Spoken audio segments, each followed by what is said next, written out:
Bismillahirrahmanirrahim.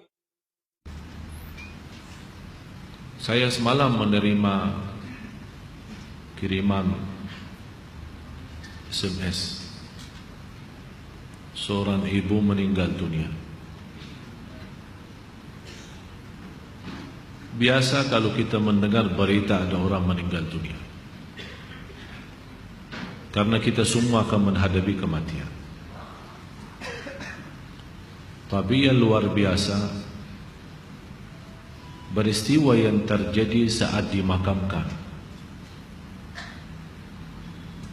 Anaknya menceritakan saat dimakamkan di antara kekuburan, begitu mendekati kuburan tempat ibunya, malah semua jamaah yang ada di saat itu sangat terasa harumannya kuburan itu. Harum sekali, keluar semacam wangi yang luar biasa, sampai orang pada pandangannya kepada yang lain. Barangkali di antara jamaah yang membawa wangi-wangian yang bagus, tapi ternyata tidak, mengalir dari bawah keluar, sampai ada yang malah melihat asap-asapnya. Asap ini bukan asapnya kebakaran, tapi asapnya itu karena wangian dari masuk dari kuburan ini. Sampai dikuburkan, malah kata anaknya, begitu saya sendiri yang nurun memakamkan, mengkuburkan ibu saya, sampai saya dengan tangan saya sendiri membawakan tanahnya menutupi kuburannya. Pulang ke rumah saya mandi dan mencuci tangan dengan sabun, tapi masih terasa tangan saya harumnya luar biasa, sampai tidak bisa kehilangan. 3 malam masih tersimpan harumnya itu. Saya bertanya lewat SMS, apa kelebihan ibu kamu? Dia bilang, ibu saya biasa, malah orang awam, bukan wanita yang apa gitu, awam-awam biasa. Tapi setahu saya, ibu tidak pernah tidur sebelum membaca surat Al-Mulk, Tabarakalladzi biyadihil mulk.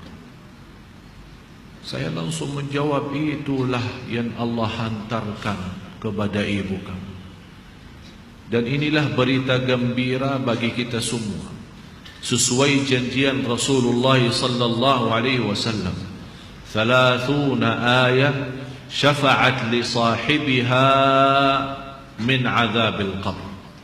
30 ayat yang telah membawakan syafaat bagi orang diselamatkan dari siksa kubur. Dari situ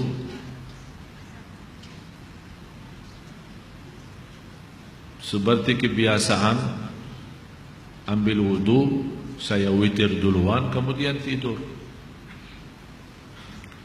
Apa yang saya lihat dalam mimpi? Bapak ibu, yang saya lihat diri saya sendiri di dalam kubur. Sangat gelap, ngeri, malah terasa seramnya luar biasa, sampai tidak bisa saya bayangkan di saat itu. Tapi tiba-tiba sampai saya di situ merasa ketakutan dan kesepian, muncul sebuah cahaya di dalam kubur sendiri itu, dan saya berteriak, siapa kamu yang membawa cahaya itu? Dia langsung sendiri cahaya berkata, saya surat Al-Mulk, Tabarakalladzi biyadihi. Saya sendiri di malam itu tidak sempat membaca. Saya bangun kaget, saya ambil wudu lagi dan membaca surat Al-Mulk, baru saya tidur lagi. Saya memberikan nasihat kepada semua jemaah yang hadir, tolong sampaikan pesan ini. Jangan tidur belum baca surat Tabarak, karena kita tidak tahu kapan saatnya menghadapi kematian. Bisa jadi itu tidur kita adalah tidur yang terakhir dari dunia ini. Mudah-mudahan dengan kita mengkhatamkan hari kita dengan membaca surat Al-Mulk, Allah ampuni segala dosa kita, dan Allah harumkan kuburan kita menjadi taman dari taman surga. Al-Mulk surah yang luar biasa dahsyat.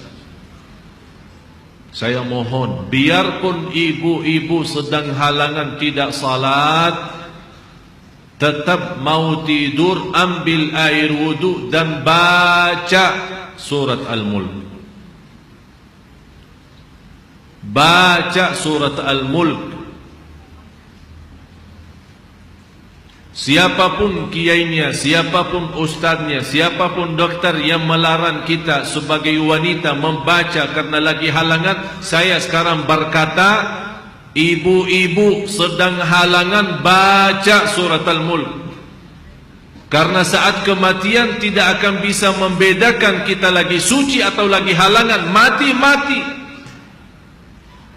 Dan Allah Maha tahu niat kita. Dan lebih baik saat kita membaca sedang halangan, jangan megang Al-Quran langsung, menyentuh Al-Quran langsung, sebagaimana saya jelaskan, bagi sarung tangan atau bagi HP kita. HP kita yang isinya Al-Quran, buka surat Al-Mulk di HP kita dan kita baca. Karena di situ Anda bukan megang Quran tapi megang HP. Begitulah kita rasakan. Kalau ya Allah, seandainya Engkau mencabut nyawa saya di malam ini, saya sedang halangan, tapi ya Allah, saya membaca surat Al-Mulk. Niatkan diselamatkan ya Allah dari siksa kubur. Dan harus kita yakini, kita di umur kita di dunia kubur jauh lebih panjang daripada umur kita di dunia. Bisa malah ratusan tahun. Ada yang sudah di alam kubur 1000 tahun. Ada yang lebih. Kira-kira bisa terbayang 1000 tahun.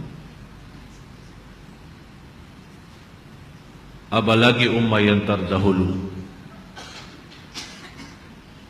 Oleh karena itu jamaah sekalian, waspadalah, berhati-hatilah. Marilah kita sama-sama menjaga kebaikan itu. Karena sungguh inna rahmatallahi qaribun minal muhsinin. Sungguh rahmat Allah sangat dekat bagi orang yang berbuat baik. Sangat jarak kita menuju ke akhirat sangat dekat. Sangat-sangat dekat. Malah jauh lebih dekat daripada rencana kita besok. Jarak kita ke akhirat, jarak kita masuk kubur jauh lebih dekat daripada rencana kita besok. Malah kematian itu jauh lebih mendadak dan lebih cepat daripada kita mengambil suapan makanan. Belum kita sampai menantarkan, membawakan suap makanan sampai ke mulut kita, sudah dicabut nyawa kita. Jauh lebih cepat itu. Oleh karena itu marilah kita sama-sama semua kita punya salah, punya kekurangan. Apa yang kita senang melihat nanti di hari kiamat, jangan perbuat. Apa yang kita ingin ketemu nanti di hari kiamat, silahkan. Apa yang kita takut dan malu dilihatkan oleh Allah nanti di hari kiamat, jangan berbuat. Dan apapun yang kita tulis, senang kita ditunjukkan oleh Allah, silahkan tuliskan. Kalau kita malu dilihat nanti oleh umat manusia dan dilihat oleh para malaikat yang menjadi saksi, jangan tulis macam-macam. Apalagi sekarang terlalu gampang dosa tulisan itu, gampang sekali. Dan HP yang sekarang ada, malah sudah kita megang menjadi tasbih kita, mengganti tasbih. HP, BlackBerry, WhatsApp, SMS, lain-lain. Saya setiap hari hampir terima 100 SMS. Ada yang bertanya, ada yang macam-macam.